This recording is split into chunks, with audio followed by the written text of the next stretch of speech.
കൃഷ്ണായ വാസുദേവായ ഹരയേ പരമാത്മനെ പ്രണതക്ലേശനാശായ ഗോവിന്ദായ നമോ നമഃ. രാമായ രാമഭദ്രായ രാമചന്ദ്രായ വേധസേ രഘുനാഥായ നാഥായ സീതായ പതയേ നമ. ശ്രീ സീതാലക്ഷ്മണ ഭരത ശത്രുഘ്ന ഹനുമൽ സമേത ശ്രീരാമചന്ദ്രസ്വാമിനേ നമ. യത്ര യത്ര രഘുനാഥകീർത്തനം തത്ര തത്തകൃതമസ്തകാഞ്ജലിം ബാഷ്പവാരി പരിപൂർണലോചനം മാരുതിം നമതരാക്ഷസാന്തകം.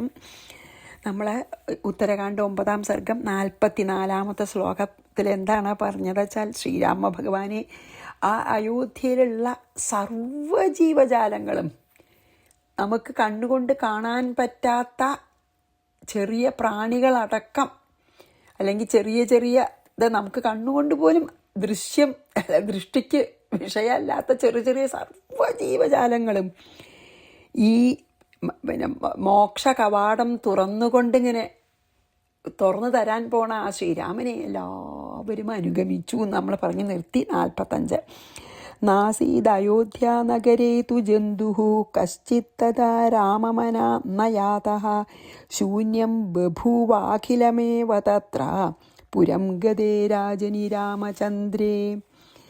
അയോധ്യാനഗരത്തിൽ രാമനിൽ മനസ്സോടുകൂടിയിട്ട്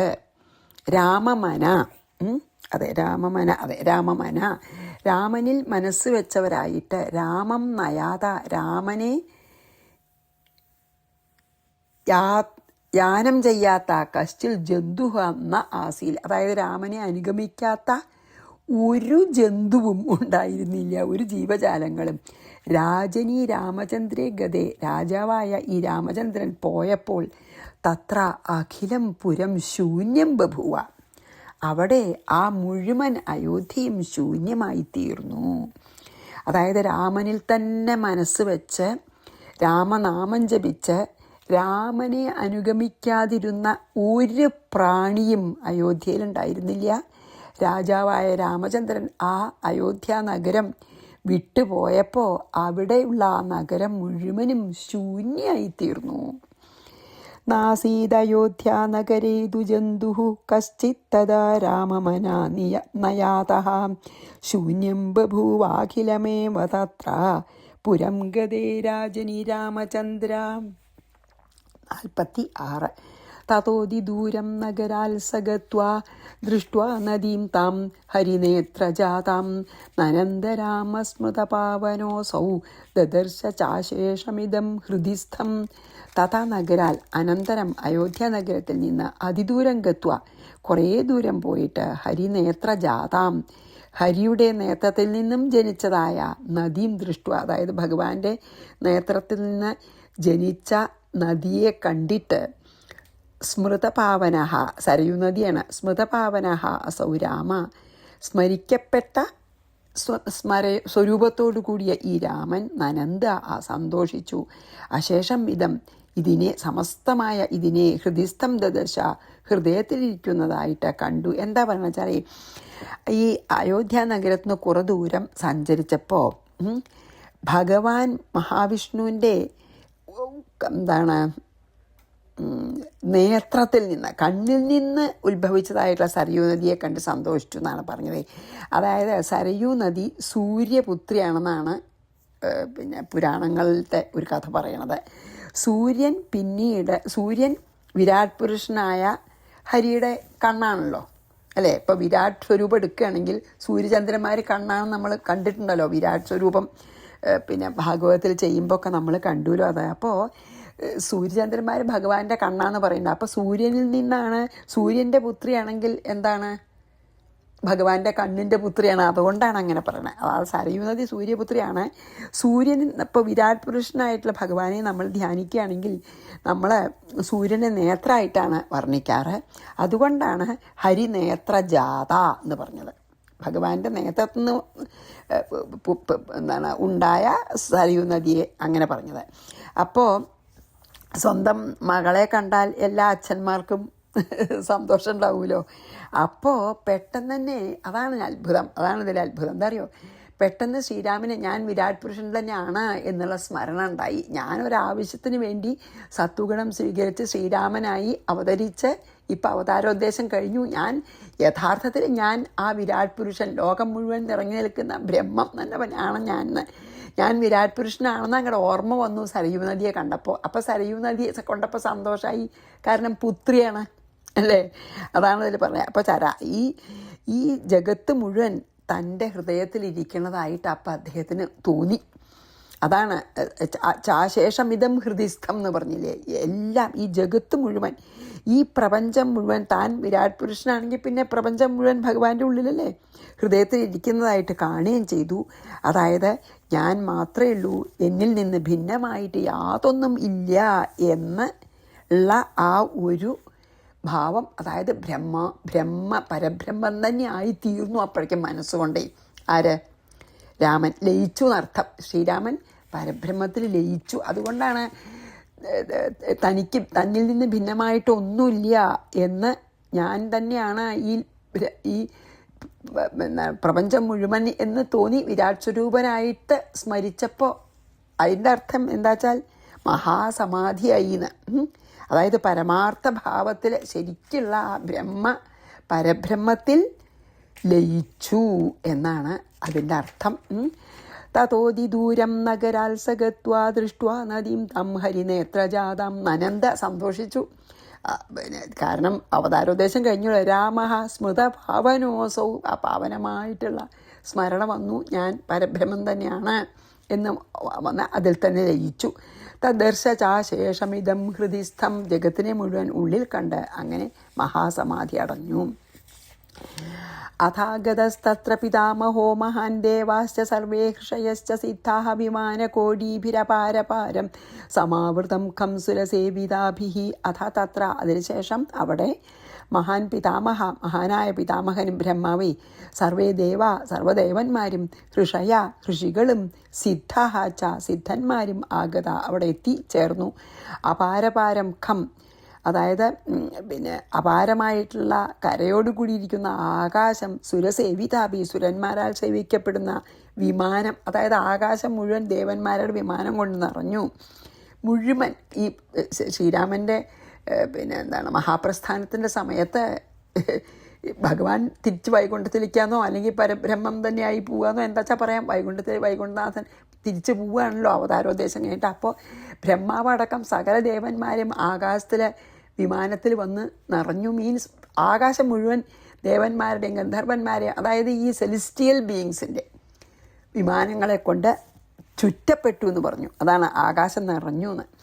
അഥാഗതസ്തത്ര പിതാമഹോ മഹാൻ ദേവാശ്ച സർവേ ഹൃഷയശ്ച സിദ്ധാഃ വിമാനകോടീഭിരപാരപാരം സമാവൃതം ഖം സുരസേവിതാഭി രവിപ്രകാശാഭിരഭിസ്ഫുരൽഖം ജ്യോതിർമയം തത്ര നഭോ ബഭൂവ സ്വയം പ്രകാശൈർമഹതാം മഹദ്ഭിഃ സമാവൃതം പുണ്യകൃതാം വരിഷ്ഠൈഃ. രവിപ്രകാശാഭി, സൂര്യനെ പോലെ പ്രകാശത്തോടു കൂടിയ, വിമാനൈഹി അഭിസ്ഫുരത്ത് ഖം, വിമാനങ്ങളൊക്കെ ഇങ്ങനെ സൂര്യനെ പോലെ തിളങ്ങുന്നുണ്ട്. ആകാശത്ത് നിറച്ച വിമാനങ്ങൾ ഇങ്ങനെ മുഴുവൻ എങ്ങനെ സൂര്യനെ പോലെ തിളങ്ങണ വിമാനങ്ങൾ ഇങ്ങനെ നിൽക്കണു.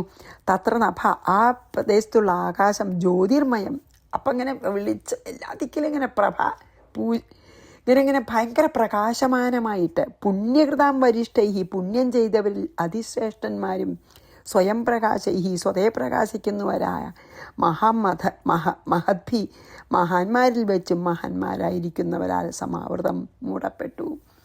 അതായത് ഈ സൂര്യബിംബം പ്രകാശിക്കണ പോലെ വിമാനങ്ങൾ കൊണ്ട് ആകാശം പ്രകാശിച്ചു. 4 ഭാഗത്തും പ്രകാശമാനമായി നക്ഷത്ര സമൂഹങ്ങൾ നിറഞ്ഞിരിക്കുന്നു. ആ പ്രദേശത്തിൽ ആകാശത്തിൻ്റെ ഒരു പ്രഭ പറഞ്ഞറിയിക്കാൻ വയ്യ. ഭഗവാന്റെ ഈ തിരിച്ചുള്ള യാത്രയുടെ സമയത്ത് പുണ്യം ചെയ്തവരിൽ വെച്ച് ഏറ്റവും പുണ്യം ചെയ്തവരും, മഹാന്മാരിൽ വെച്ച് ഏറ്റവും മഹാന്മാരും ഒക്കെ ആകാശം നിറഞ്ഞു. രവിപ്രകാശാഭിരഭിസ്ഫുരൽഖം ജ്യോതിർമയം തത്തനഭോ ബഭൂവ സ്വയം പ്രകാശൈർമഹതാം മഹദ്ഭിഃ സമാവൃതം പുണ്യകൃതാം വരിഷ്ഠൈഃ. വവുശ്ച വാതാശ്ച സുഗന്ധവന്തോ വവർഷവൃഷ്ടി കുസുമാവലീനാം ഉപസ്ഥിതേ ദേവമൃദംഗനാദേ ഗായൽസു വിദ്യാധര കിന്നരേഷു. ദേവമൃദംഗനാദേ ഉപസ്ഥിതേ, ദേവന്മാരുടെ ഈ വാദ്യഘോഷങ്ങൾ അടുത്തെത്തിയപ്പോൾ വിദ്യാധര കിന്നരേഷു ഗായൽസു, വിദ്യാധരന്മാരും ഗന്ധർവന്മാരും ഒക്കെ പാടിക്കൊണ്ടിരിക്കുമ്പോൾ കുസുമാവലീനാം വൃഷ്ടിയോ വർഷ, പുഷ്പവൃഷ്ടി വർഷിച്ചു. അതായത് വളരെ വിശേഷപ്പെട്ട പുഷ്പങ്ങളെ കൊണ്ടുള്ള വർഷം. സുഗന്ധവന്താവാത, സുഗന്ധമുള്ള കാറ്റ് വീശി. വവൂച്ച വീശുകയും ചെയ്തു എന്ന്. ദേവന്മാർ അടുത്ത് വന്ന് മൃദംഗവും അവരുടെ വാദ്യഘോഷങ്ങളൊക്കെ മുഴക്കുകയും വിദ്യാധരന്മാരും കിന്നരന്മാരും ഗന്ധർവന്മാരും പാട്ടുപാടുകയും ചെയ്തുകൊണ്ടിരിക്കുമ്പോൾ പുഷ്പവൃഷ്ടി ഭൂമിയിൽ പതിച്ചു. സുഗന്ധത്തോടുകൂടിയ കാറ്റ് വീശുകയും ചെയ്തു. അപ്പുറത്തെ ഒരു അന്തരീക്ഷം പറയുക. വപുശ്ചവാതാശ്ച സുഗന്ധവന്തോ വർഷവൃഷ്ടി കുസുമാവലീനാം ഉപസ്ഥിതേ ദേവമൃദംഗനാദേ ഗായൽസു വിദ്യാധര കിന്നരേഷു. അതായത് 46 ശ്ലോകത്തെ മഹാസമാധിയായി എന്ന് പറഞ്ഞു. അതായത് ഭഗവാൻ ദേഹം വിട്ട് പരബ്രഹ്മം തന്നെയായി, അല്ലെങ്കിൽ വൈകുണ്ഠനാഥൻ മഹാവിഷ്ണു ആയി എന്ന് പറഞ്ഞു കഴിഞ്ഞു.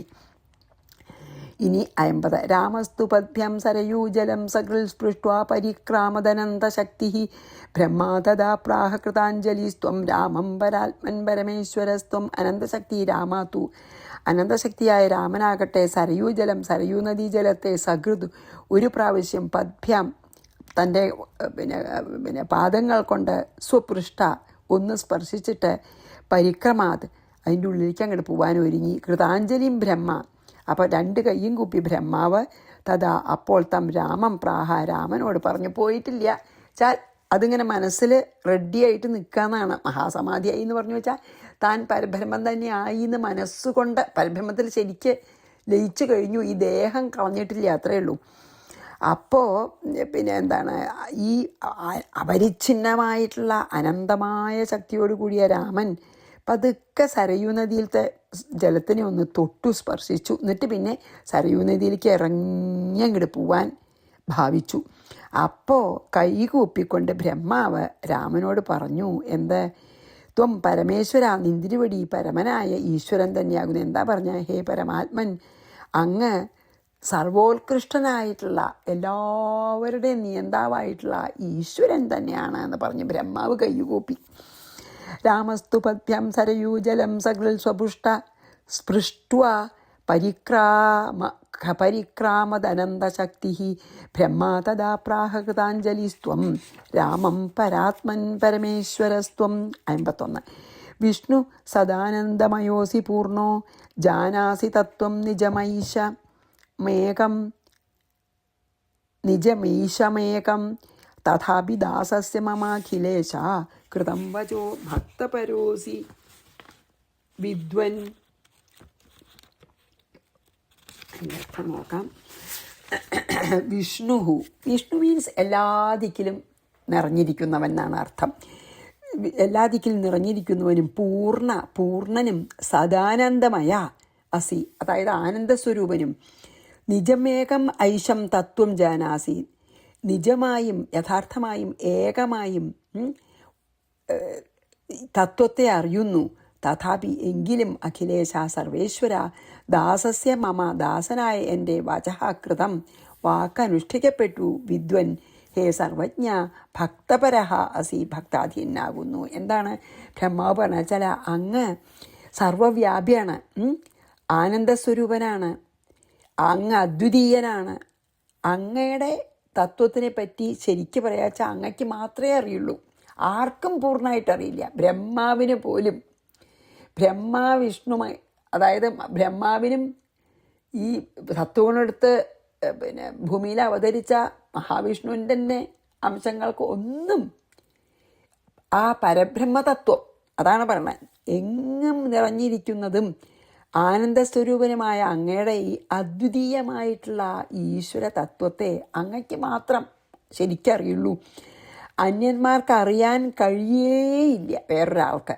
എങ്കിലും ഹേ ഭഗവാനെ, ദാസനായ എൻ്റെ അപേക്ഷയെ അങ്ങ് നിറവേറ്റിയിരിക്കുന്നു. അതായത് ഭൂമിയുടെ ഭാരം തീർക്കാൻ ഭൂമിദേവിയും കൂടി വന്ന് പറഞ്ഞപ്പോൾ ബ്രഹ്മാവിൻ്റെ റിക്വസ്റ്റ് കൊണ്ടാണ് അവതരിച്ചതെന്ന് പറയുകയാണ്. അത് അപ്പം ഞാൻ എൻ്റെ പ്രാർത്ഥന അങ്ങ് നിറവേറ്റിയിരിക്കുന്നു. അതിനാൽ ഹേ സർവജ്ഞ, അങ്ങുന്ന ഭക്തന്മാർക്ക് അധീനനാണ് വേണമെങ്കിൽ പറയാം. ഞാൻ ഭക്തിയോടുകൂടി അങ്ങയുടെ ഒരു കാര്യം പ്രാർത്ഥിച്ചത് അങ്ങ് അപ്പം നിറവേറ്റി. അങ്ങയുടെ അവതരിച്ചു, ഉദ്ദേശം കഴിഞ്ഞു. ഞങ്ങൾ പറഞ്ഞതുപോലെ അങ്ങ് ഞങ്ങളുടെ പ്രാർത്ഥന പോലെ അങ്ങ് സാധിച്ചു തന്നു. അപ്പോൾ എനിക്ക് ഒന്ന് മനസ്സിലാവുണ്ട്, അങ്ങയുടെ തത്വമൊന്നും ആർക്കും അറിയില്ല, അത് അങ്ങയ്ക്ക് മാത്രമേ അറിയുള്ളൂ, ആ ബ്രഹ്മതത്വം. പക്ഷേ ഒന്ന് എനിക്ക് മനസ്സിലായി, അങ്ങ് ഭക്തവത്സലനാണ്, ഭക്തന്മാർക്ക് അധീനനാണ്. മീൻസ് ഭക്തന്മാർ പറഞ്ഞാൽ ഭഗവാൻ കേൾക്കുമെന്ന് എനിക്ക് മനസ്സിലായി എന്ന് പറയാണ് കേട്ടോ ബ്രഹ്മാവ്. വിഷ്ണു സദാനന്ദമയോസി പൂർണ്ണോ ജാനാസി തത്വം നിജമൈശമേകം തഥാപി ദാസസ്യ മമാഖിലേശ കൃതം വചോ ഭക്തപരോസി വിദ്വൻ.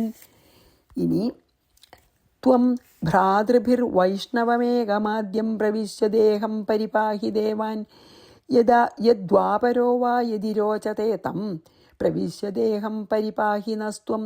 ത്വം അങ്ങ് ഭ്രാതൃഭി സഹോദരന്മാരോടുകൂടി ആദിയിലുള്ളതും ഏകവുമായ വൈഷ്ണവം ദേഹം വിഷ്ണു രൂപത്തെ പ്രവേശിച്ചിട്ട് ദേവാൻ പരിപാഹി ദേവന്മാരെ പരിപാലിച്ചാലും. ഭൂമിയിലത്തെ മിഷൻ കഴിഞ്ഞുല്ലോ.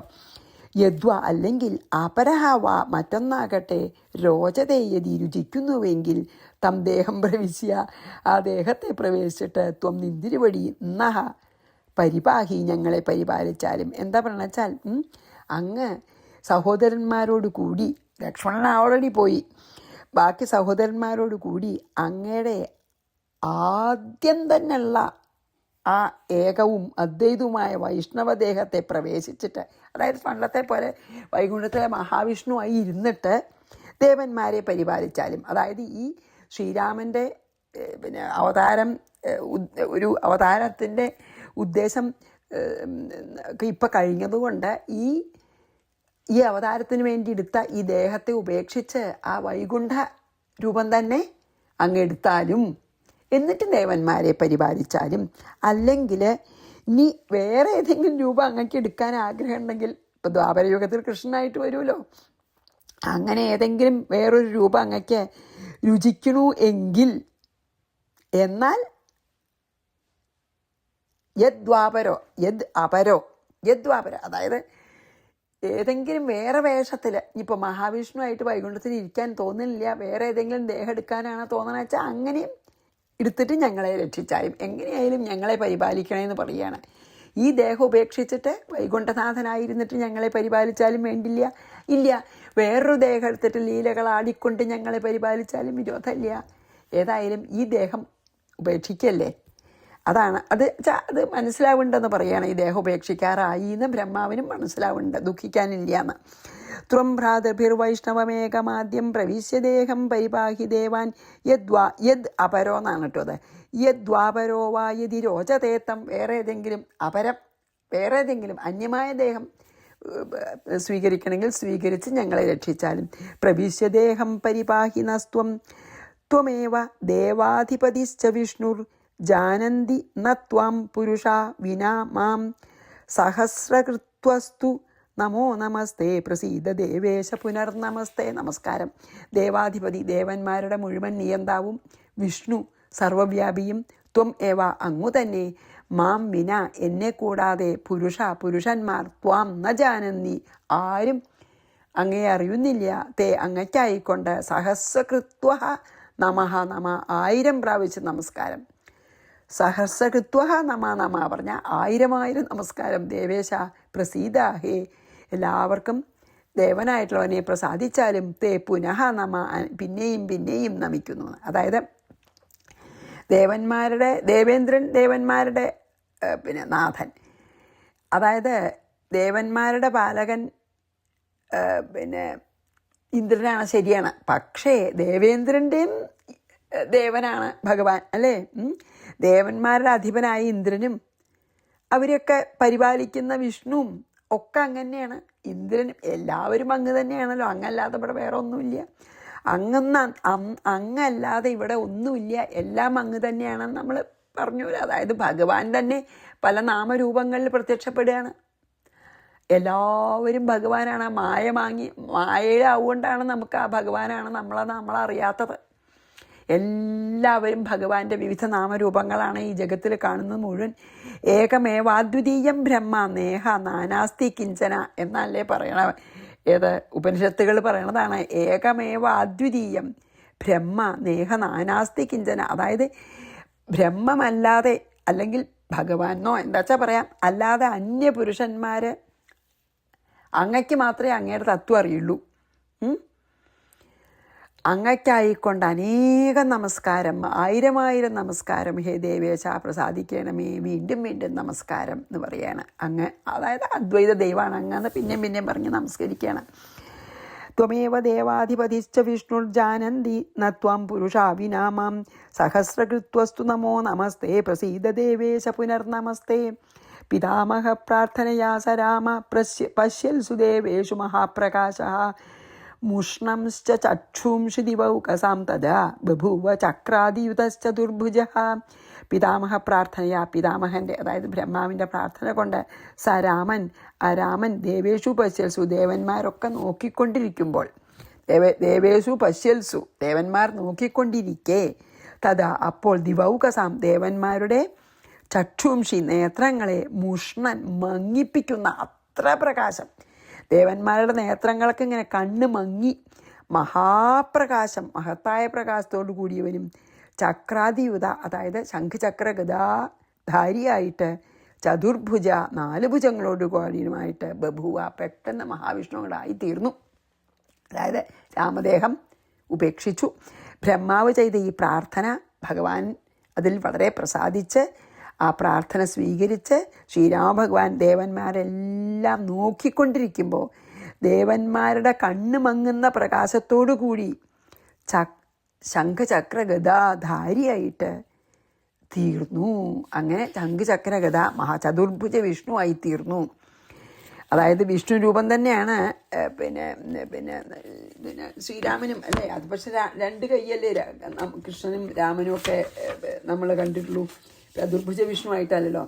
അതായത് ഇതുവരെ 2 കൈയുള്ള ശ്രീരാമസ്വരൂപനായിട്ടാണ് ഇതുവരെ ലോകദൃഷ്ടിയിൽ ഉണ്ടായിരുന്നത്. ഇപ്പോൾ ആ ദേഹത്തിനെ ഉപേക്ഷിച്ച് ആ മായാരൂപമായ തിരശ്ശീല നീക്കിയിട്ട് ശരിക്കുള്ള അവനവൻ്റെ സ്വസ്വരൂപമായിട്ടുള്ള ചതുർഭുജ വിഷ്ണുവായിട്ട് പ്രകാശിച്ചു നിന്നു എന്നാണ് അതിൽ പറഞ്ഞത്. ഇനി നമുക്ക് ഒരു ശ്ലോകം കൂടി ചെയ്യാം.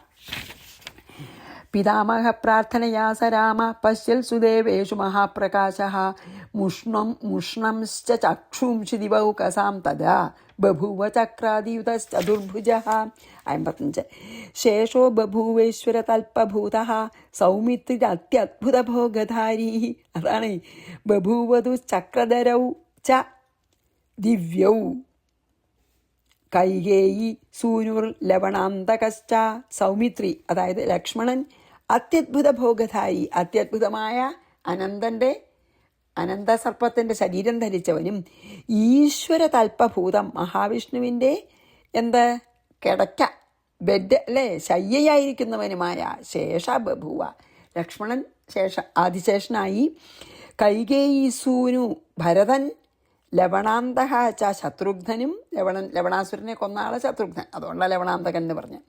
അതായത് കൈകേയിയുടെ മകനായിട്ടുള്ള ഭരതനും ലവണാസുരനെ കൊന്ന ശത്രുഘ്നനും ദിവ്യവും ചക്രധരവും ബഭുവതു ദിവ്യങ്ങളായ ചക്രവും ശംഖുവായി ഭവിച്ചു എന്ന്. ലക്ഷ്മണൻ പാമ്പായിട്ട് പോയി കിടന്നു, അനന്തൻ പാമ്പായിട്ട് ഭഗവാന്റെ ശയ്യായിട്ട്. ഭരതൻ ചക്രവും പിന്നെ ശത്രുഘ്നൻ ശംഖുവായി. അതായത് ലക്ഷ്മണൻ അത്യത്ഭുതമായിട്ടുള്ള അനന്ത ശേഷൻ്റെ ശരീരം ധരിച്ചവനായിട്ട് ഭഗവാന് അതിശേഷം ഭഗവാന്റെ മെത്തയായിട്ട് കിടന്നു. ഭരതൻ ദിവ്യമായ ശംഖായിത്തീർന്നു. ശത്രുഘ്നൻ അങ്ങനെയാണ്, ഭരതൻ തന്നെയാണ് ശംഖ, അങ്ങനെയാണ് ധരിച്ചിരുന്നത്. ശത്രുഘ്നൻ ചക്രമായിട്ടും ഭവിച്ചു എന്നാണ് പറഞ്ഞത് കേട്ടോ. അത് പറഞ്ഞ് നമുക്ക് ഇവിടെ നിന്ന് നിർത്താം. അതായത് മഹാപ്രസ്ഥാനം കഴിഞ്ഞു ഇവരുടെ. കാരണം അവരൊക്കെ സ്വസ്വരൂപം ധരിച്ചു. ഭഗവാൻ ചതുർഭുജ വിഷ്ണുവായി, പിന്നെ ലക്ഷ്മണൻ അനന്ത സർപ്പായി അല്ലേ, ഭഗവാന്റെ മെത്തയായിട്ട് വേണമല്ലോ, അതിലല്ലേ കിടക്കുക. അപ്പോൾ അനന്തൻ പാമ്പായി ലക്ഷ്മണൻ്റെ പിന്നെ ഭരതൻ ശംഖായി, ഭഗവാന്റെ കയ്യിലത്തെ ദിവ്യ ശംഖാണ് ഭരതൻ എന്നാണ് പറയുക. ശത്രുഘ്നൻ ചക്രം, സുദർശന ചക്രമായിട്ട് ഭവിച്ചു എന്ന് പറഞ്ഞ് നമുക്ക് നിർത്താം. ശേഷോ ഭൂവേശ്വര തൽപഭൂത സൗമ്യത്യത്ഭുത ഭോഗധാരി ബഭൂവതുശ്ചക്രധരൗ ച ദിവ്യൗ കൈകേയി സൂനുർലവണാന്തകശ്ച. സർവത്ര ഗോവിന്ദനാമ സങ്കീർത്തനം. ഗോവിന്ദ ഗോവിന്ദ. ശ്രീകൃഷ്ണാർപ്പണമസ്തു. സർവത്ര ഗോവിന്ദനാമ സങ്കീർത്തനം. ഗോവിന്ദ ഗോവിന്ദ. ശ്രീ സീതാലക്ഷ്മണ ഭര ശത്രുഘ്ന ഹനുമൽ സമേത ശ്രീരാമചന്ദ്രസ്വാമിനേ നമഃ. ഗുരുവായൂരപ്പ ശരണം.